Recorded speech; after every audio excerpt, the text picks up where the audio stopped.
Eu sou o Mestre Gel, respondendo perguntas. Você está preocupado depois de ter ido no culto de uma igreja e lá um pregador citou um versículo, deixou muito preocupado pelo fato de você alegar que não tem tido força suficiente para atender o anseio deste versículo. O versículo é este: o reino de Deus é tomado à força, está registrado em Mateus 11:12.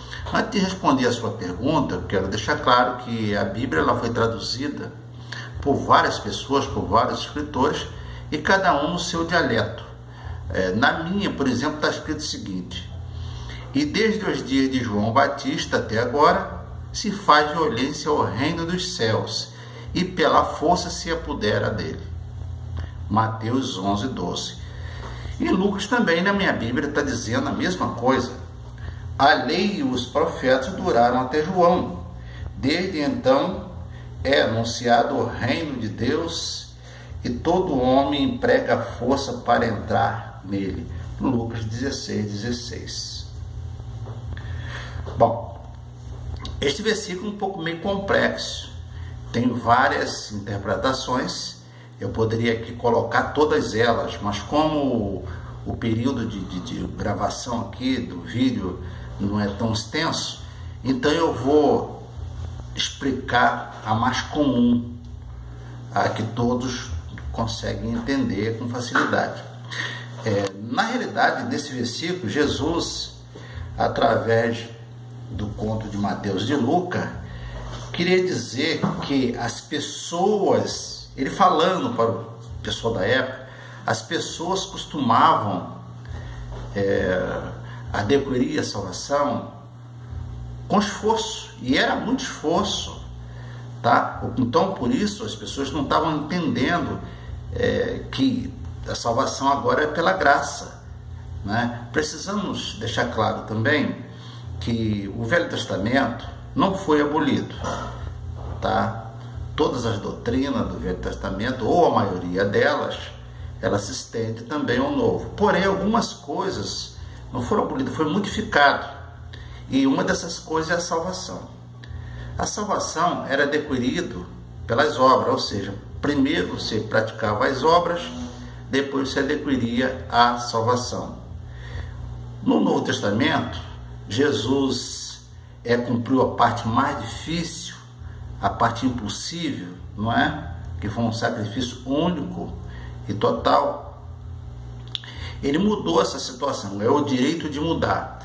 Hoje você recebe a salvação e por conta da salvação você pratica as obras, ok? Então vê que é uma diferença. Antes era a primeira obra e depois a salvação. Hoje a primeira salvação, depois a obra. Você pratica a obra exatamente por estar salvo, por estar cheio da graça do Senhor, cheio do Espírito Santo, e o Espírito Santo germina dentro de você um desejo, cria dentro de você um desejo de praticar as obras boas, não é? Bom, mas na época era diferente, e a gente nota que as religiões continuam ainda atendendo os anseios daquela época, atendendo os anseios dos judeus, aquelas práticas de sacrifício. Então é uma luta muito grande, uma força muito grande para se enquadrar na era da graça que é hoje.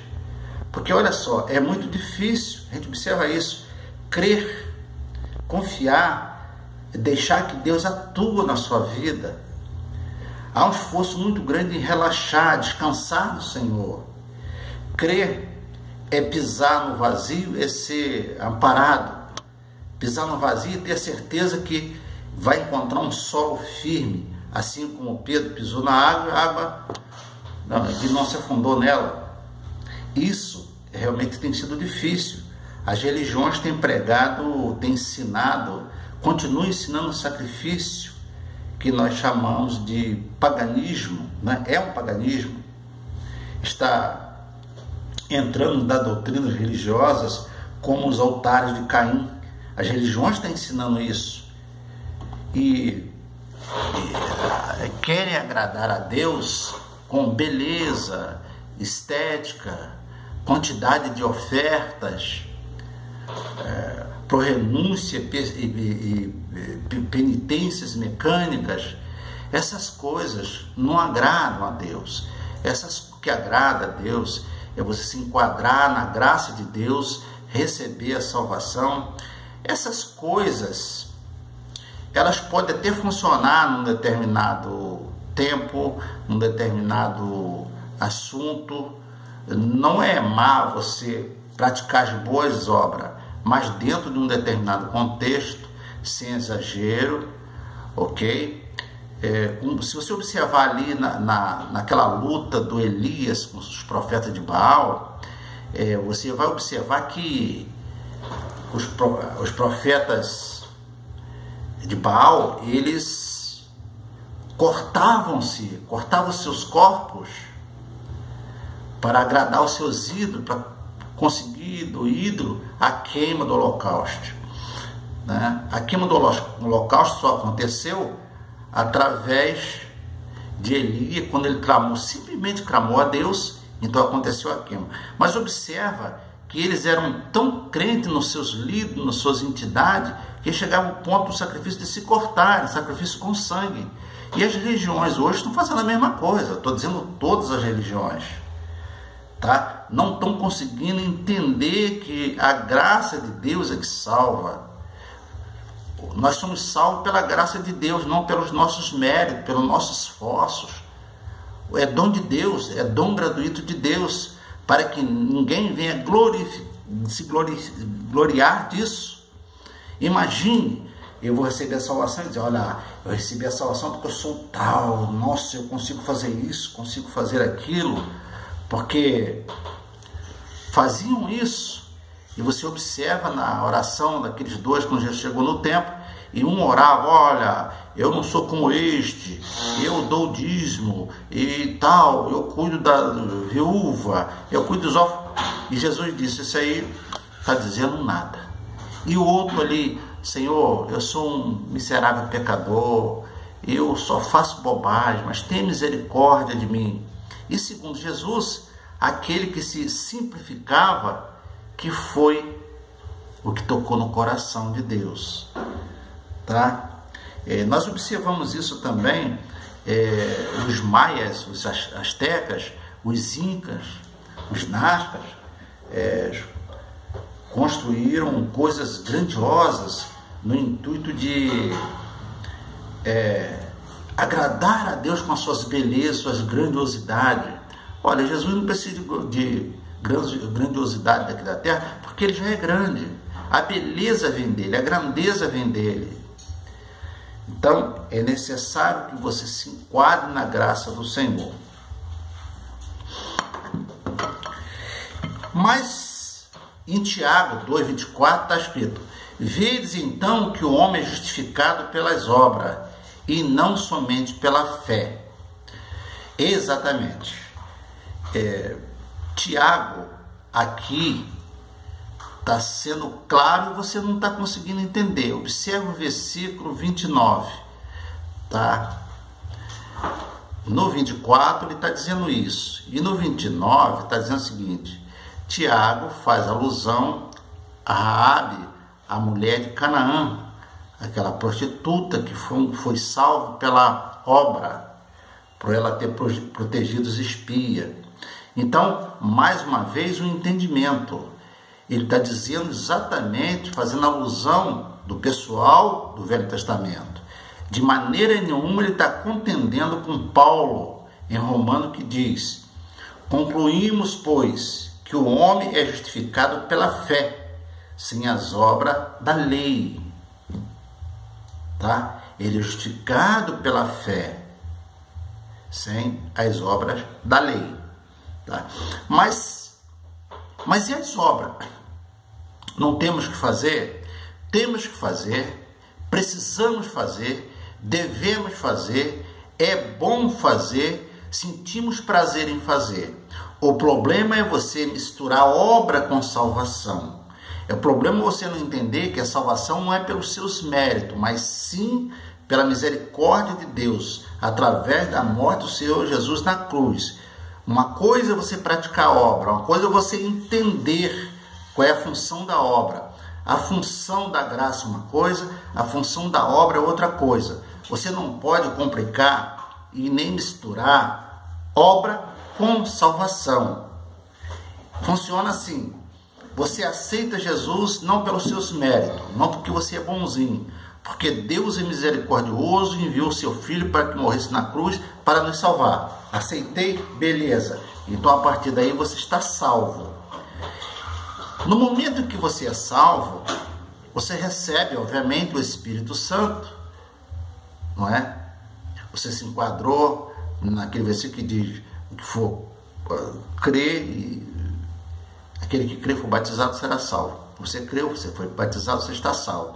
A partir daí, o Espírito Santo dentro de você começa a trabalhar no seu subconsciente, trabalhar na sua mente, trabalhar no seu comportamento, e você começa a sentir um desejo de fazer as boas obras, tá? Então observa, querido, que primeiro você recebeu a salvação.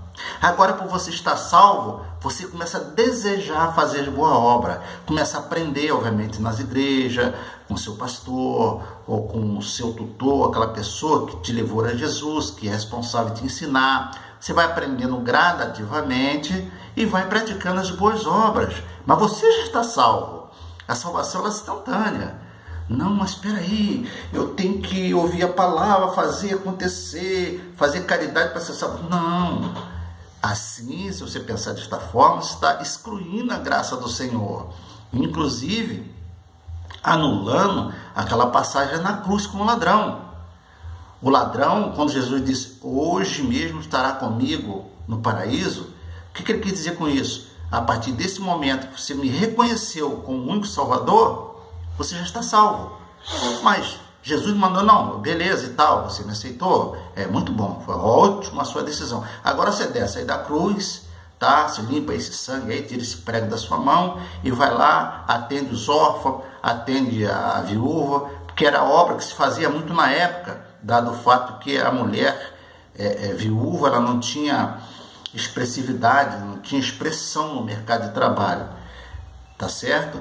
Então, você desce lá, depois que você fizer toda a obra, você sobe aqui na cruz de novo, completa a sua morte e você está salvo. Foi isso que Jesus disse? Não, ele disse hoje mesmo. Mas aí você poderia estar dizendo: não, mas aquilo ali foi um caso especial, porque aquele moço estava na cruz e não tinha como descer. Isso mesmo.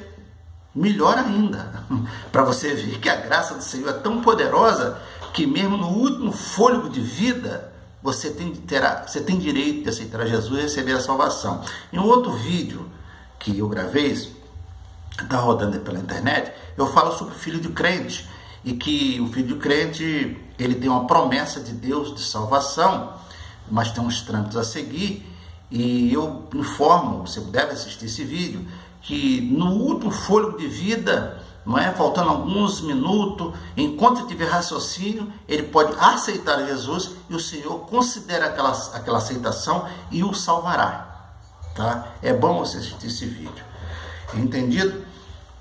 Então, concluímos, pois que o homem é justificado pela fé, sem as obras da lei, sem as obras da lei. As obras da lei é boa? Sim, é boa. Ela deve seguir aquele que crê em Jesus? Deve. É imprescindível isso na vida do crente. Confiar no sacrifício próprio, mas ai de vós, fariseus, que dizimais o hortelã e a arruda e toda a hortaliça, e desprezai o juízo e o amor de Deus. Importava fazer estas coisas e não deixais outras. Bom, aqui novamente Jesus está falando o seguinte, que importa que faça essas coisas. E é legal fazer essas coisas, mas não deixar as outras, tá bom?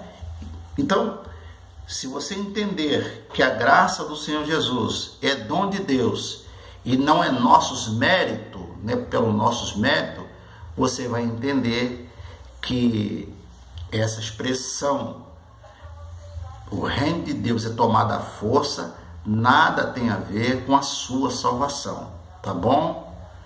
Nunca complique as coisas. Não estou dizendo com isso, tem que explicar direitinho, que as pessoas têm uma dificuldade de entender que nós aceitamos Jesus, estamos salvos, vamos sair por aí chutando lado, fazendo um bando de coisa.